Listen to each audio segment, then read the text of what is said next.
Welcome back to the Bluegrass. It's a beautiful May day. I'm out with Teddy. Teddy is a show-line German Shepherd puppy, and he just got here 2 days ago. And what we're going to talk about today is how to help your show-line German Shepherd realize its full potential. Now you'll notice that Teddy's pulling on the leash, and he's a little bit clumsy on the obstacles. Well, don't judge him too harshly. He just got here. Okay, but when we see show-line German Shepherds, this is what we normally see, is little English Labrador Retrievers.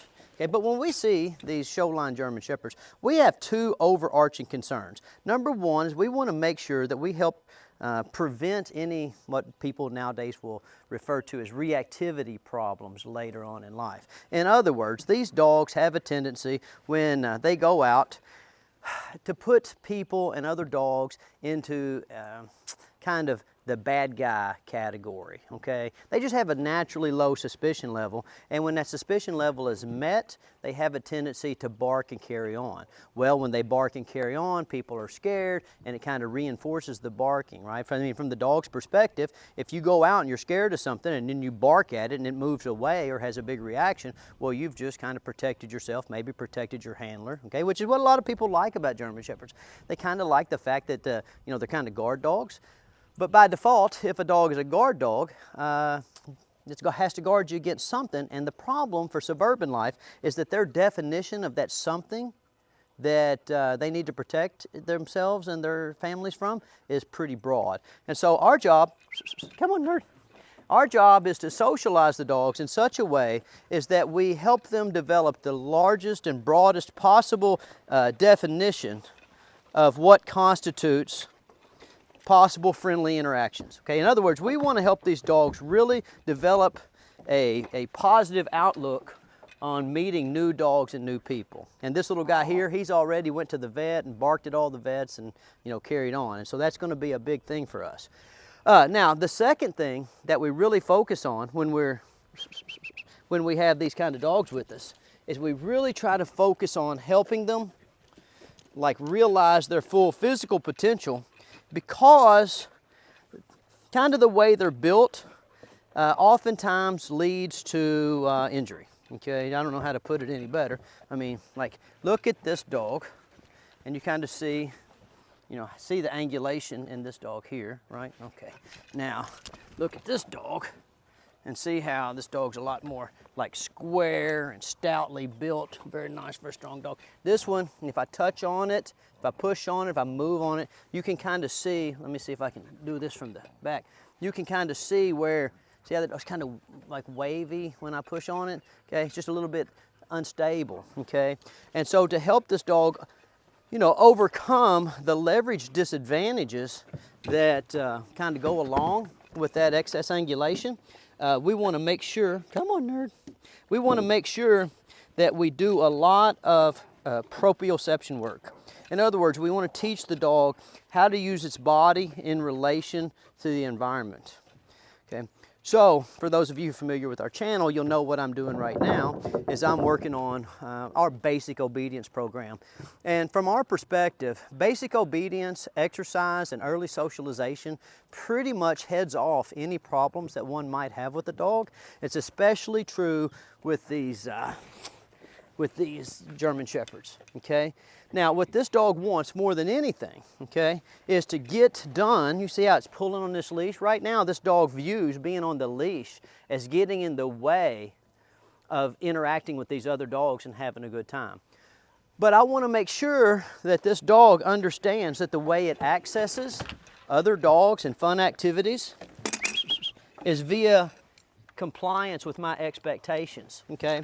And so every day we come out here, and even if the other dogs are playing, even if the other dogs are kind of doing their own thing, come on nerd, each dog in turn has to get what we call our schoolwork done.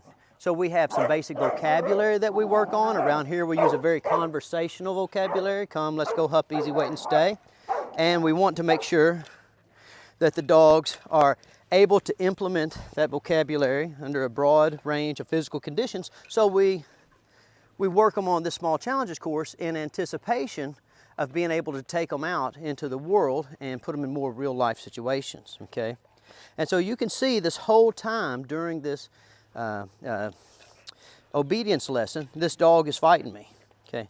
But I'm going to kind of keep working with him until he calms down a little bit and starts to become compliant.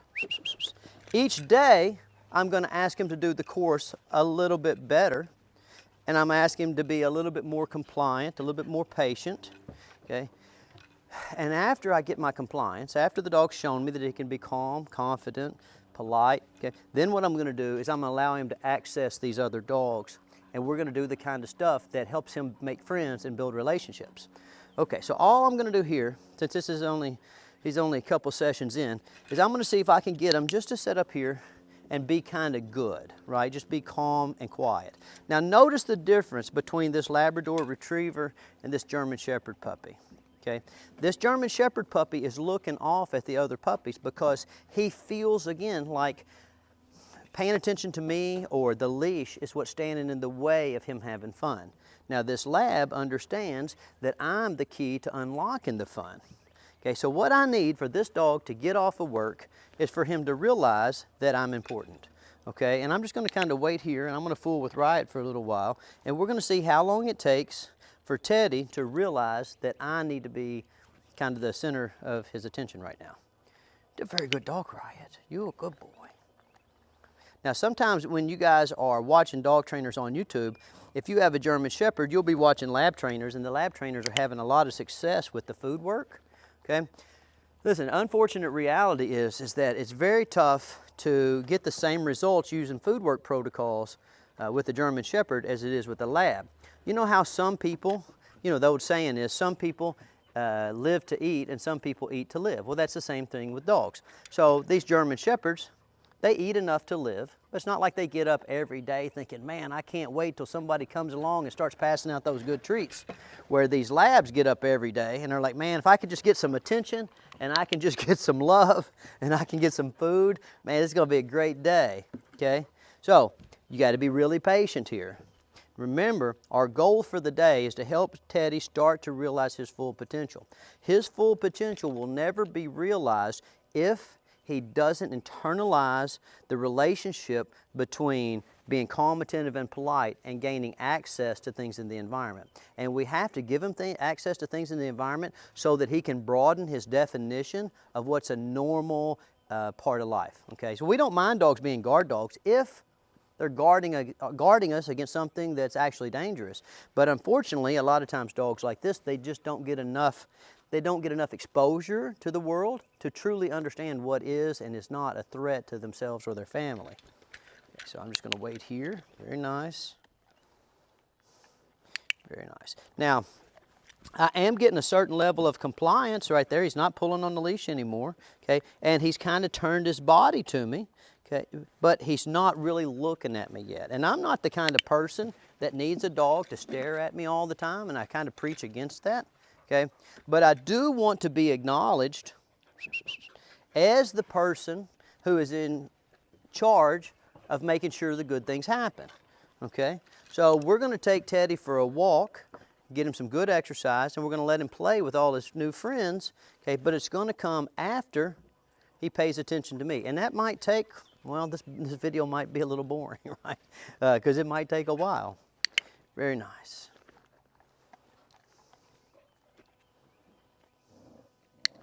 Very nice. Now he's looking at me, so I'm going to say, hey, I appreciate it. And I'm going to go back over here to paying attention to Riot. Now you notice the one thing that I'm not doing, and I never do this, is I never ask the dogs to pay attention to me, okay? If you're an important person, you don't walk into the room and ask anybody to pay attention. You just walk in the room and they pay attention. Very nice. And Dolly comes up here and she says, hey, Stonnie, what are you up to? I say, nothing. I'm just passing out treats for attentive behavior. Now look, he's starting to go, wait a minute, why is everybody looking at Uncle Stonnie? Here in a little while, he's going to realize that everybody's looking at Uncle Stonnie because Uncle Stonnie holds the keys to all the fun stuff. And he might try to go off the table, he might go away, and all I'm going to do is just wait and be patient. You're not going anywhere, nerd. Very nice. Now look, so kind of starting to pay a little bit of attention. Very good. Now I don't have to hold his attention very much right now, okay, because like this is only, we're just a few sessions into this, but I just needed a little bit of give, right? And I didn't need to get that give by fussing at him, and I didn't need to get that give by like begging him to look at me, going, watch me, look at me, saying his name a bunch of times. I just needed him to, on his own, make a decision to look at me and start to be compliant with my expectations, okay? Now, so he's turned his body here. He's doing a much better job of not looking at the other puppies, even though he has some. But all I ask of him is to be a little bit better than yesterday. Okay, so next time he looks at me, I'm going to say, okay, good dog, very nice. Now, he's off work. Now we've got the boring school work done, and we're going to go out back and we're going to take a walk. And while we're walking, I'm not going to micromanage Teddy. Even though he's a little bit more fragile than the other dogs that are here, I'm going to let him play, you know, and I'm going to let him build up his body. He's going to run, and he's going to wrestle, and he's going to investigate the world, and we're going to build mental and physical resilience. And that's our goal every day with all these different dogs. Okay, and you'll hear over there, I've got another little German Shepherd mix, and you hear that, that all kind of noisy like that, okay? And that's what we have to avoid. We have to get them to where they understand that everything that goes wrong in life is not a crisis that deserves a go to pieces. All right, so now we're gonna go out back, and we're just gonna watch Teddy interact with the dogs and the environment, okay? And we're gonna get him back to kind of his farm dog roots. All right, dogs, come on, let's go. Very good dogs.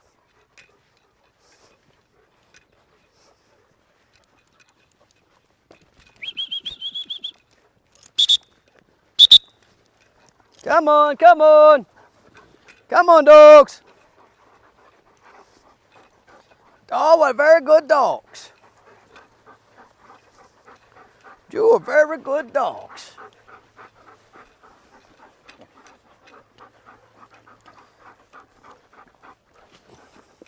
All right, like I always say, the best kind of learning is learning by doing, so we're going to take a walk with the dogs, and we're going to let them do a bunch of stuff so that they'll learn a bunch of stuff. Now watch, right off the bat, these guys are going off in the brush, and they're smelling and looking around. They're experiencing a lot of different sensations, a lot of different sights, a lot of different sounds, most importantly, probably, a lot of different smells and textures. Very nice.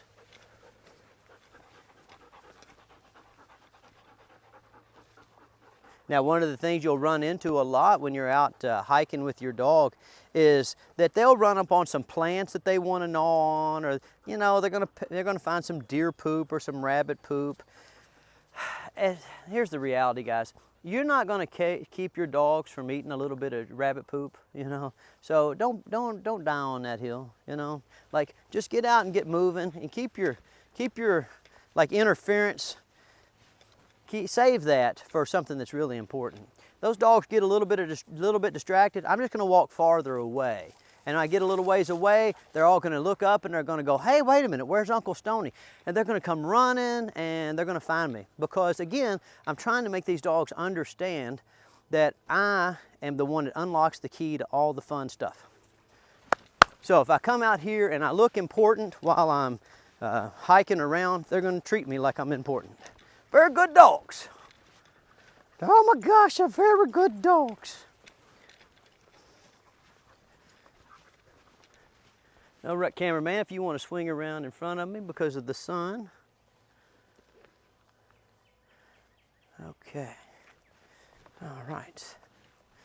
Now, as we head over here, you guys go to cameraman, if you want to like just kind of go back through there a little bit.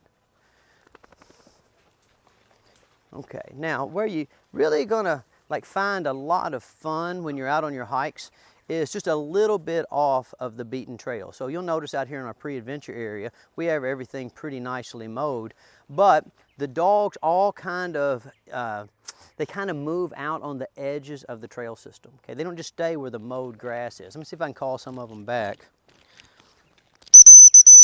Here, dogs! Here, dogs, come on, come on! They're very good dogs. Oh, you're very good dogs. Very good. Very nice. Now what all these dogs were doing, they weren't far away, they were just kind of off in the wood line a little bit.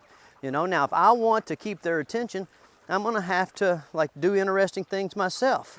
So whenever I get a chance to climb on something, you know, or do something interactive with the dogs, come on babies, then I do it because I want the dogs to think that we're out here to do stuff together, okay? I don't want them to think that I'm out here to stand in the way of them having a good time.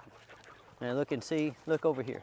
Now this is what I'm talking about, developing physical and mental resilience in your showline German Shepherd puppy. Notice how these lab puppies, they just jumped right up here. This boxer puppy jumped right up here on these logs. It's going to take Teddy a little while longer to figure out kind of how his body works, and it's going to take him a little bit longer to develop the proper balance and coordination to do this type of stuff. But if I don't get started early, it's never going to happen. Come here, babies. Come on, come on. Come on, dogs. Come on, you can do it. Very good. Come on, honey. All right, it's a good boy. I'll give Riot a little treat. Okay, now. Oh, there comes Teddy. Come on, Teddy, you can do it. That's a good boy, Teddy. Good boy. Now, I was trying to give Teddy a treat, and these labs are, of course, like getting in the way of everything. Okay, but look what's happening. Right off the bat, dogs all find a dog's favorite toy, which is a stick.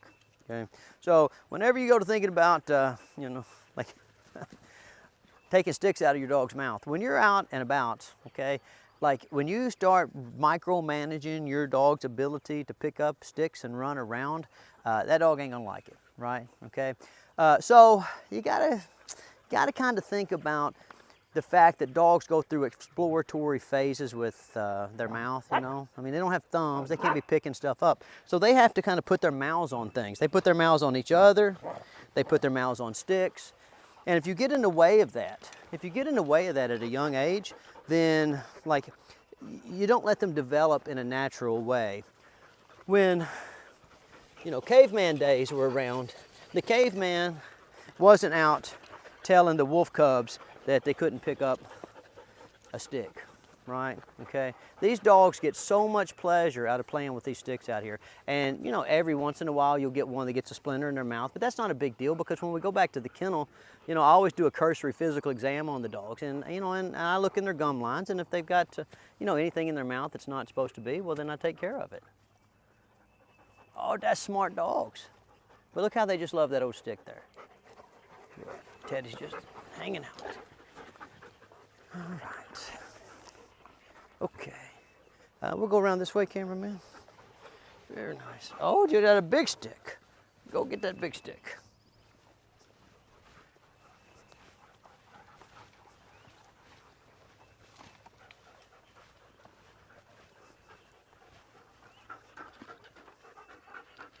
See if I can get them back.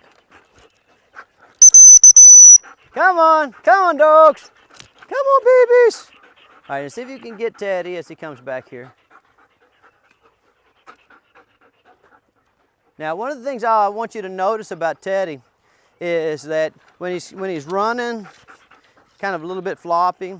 Now, the one thing about these showline German Shepherds is once they're mature, they can run in a straight line at a steady pace for a long time, you know. But when they're puppies, they get fatigued quite a bit faster than the other puppies. So we have to be willing to like adjust our hiking schedule when we have dogs like Teddy out here with us.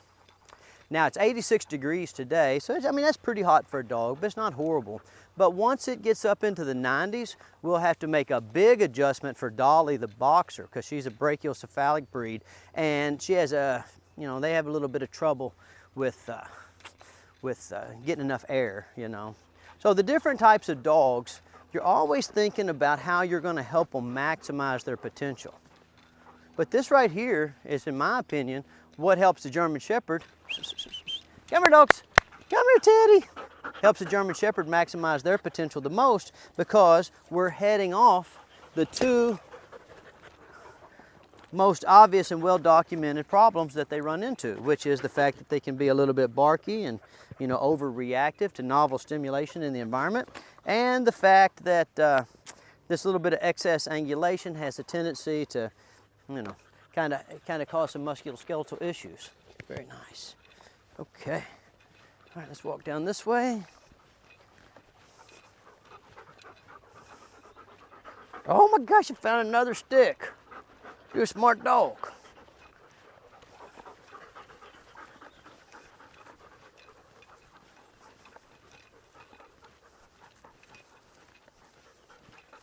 Oh, you good boy, Teddy. I got a treat for you for checking in. I do. I sure do. You're a very good dog. I got one for you too, Dolly.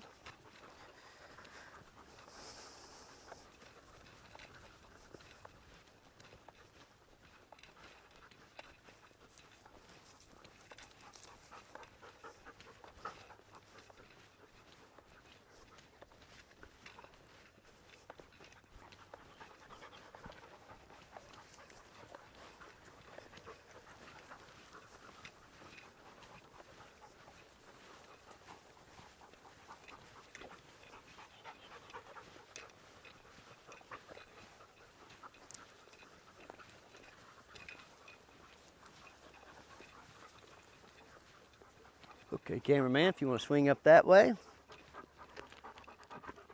Now notice this is a common trend throughout my videos. Whenever the dogs get out there a little too far, I kind of just change directions and start moving in the opposite way, you know. And what I'm trying to make the dogs do is I'm trying to make them think about always knowing where I am. If you follow your dog around constantly, kind of mother henning them and talking about where they are and what they're doing, well, they don't ever need, you know, to pay attention to where you are because they assume that you're going to be right there behind them.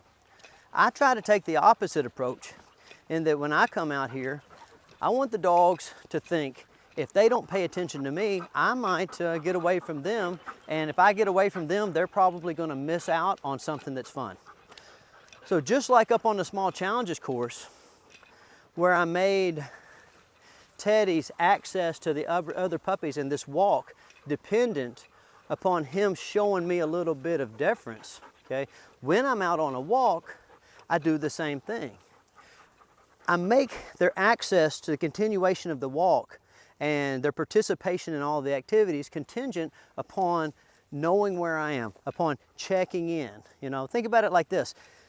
We always say that like the dogs coming back and checking in is kind of like putting coins in a freedom machine. Each time they come back, they put a coin in the freedom machine, and that buys them a little bit more time.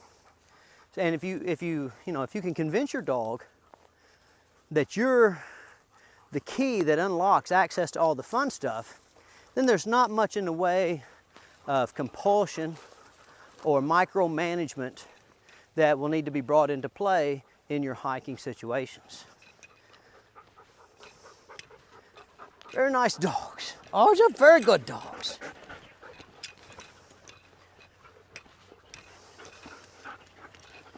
Oh, very good dogs.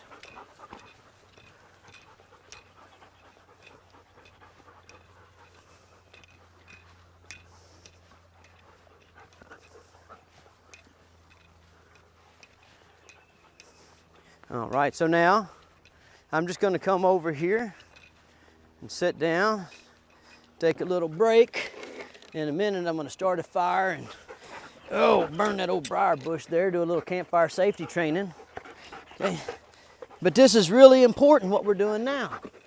I hiked with the dogs. Go over here and look at the dogs, cameraman. Look at Teddy especially.